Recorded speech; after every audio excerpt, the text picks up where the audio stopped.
guys, I want to talk to you a little bit about the characters in this story. So we all sort of have our favorites. Every semester I really struggle with Tom Sawyer and sort of having a connection to it.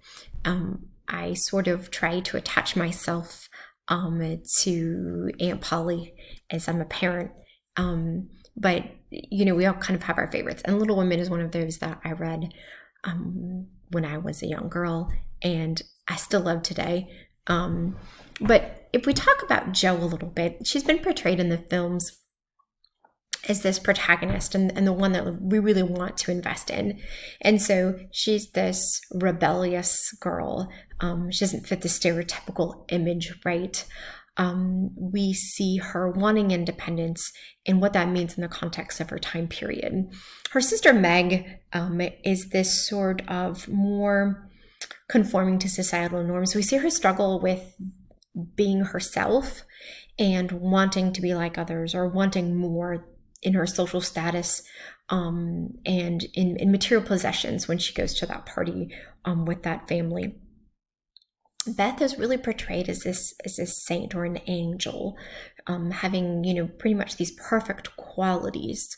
We see not this like dual-sidedness that Jo has these redeeming qualities, and then can fly off the handle right when she gets mad at Amy, and then she finally forgives her whenever Amy almost drowns.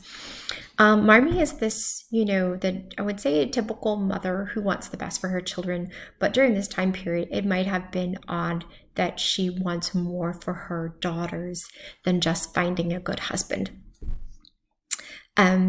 Then we come into Amy, and she's just kind of like the resident, I want to say a little brat.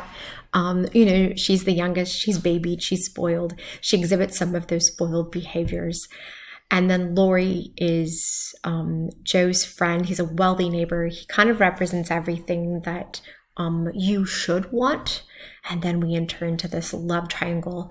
And it just gets the best of me. I just hate, spoiler alert, when Amy and Laurie end up together.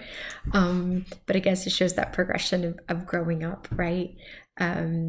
I think it's a fun story that you'll enjoy. I think, some issues that you can bring up in modern day is it's just a coming of age novel. And those are always relevant to students, no matter what the time period. Students are in between that, child and adult phase. Even if you're teaching 5th grade or 6th grade, maybe even sooner, kids seem to grow up quickly. But, you can talk about the context of women during that time period. The abolitionist movement, about the equality of people.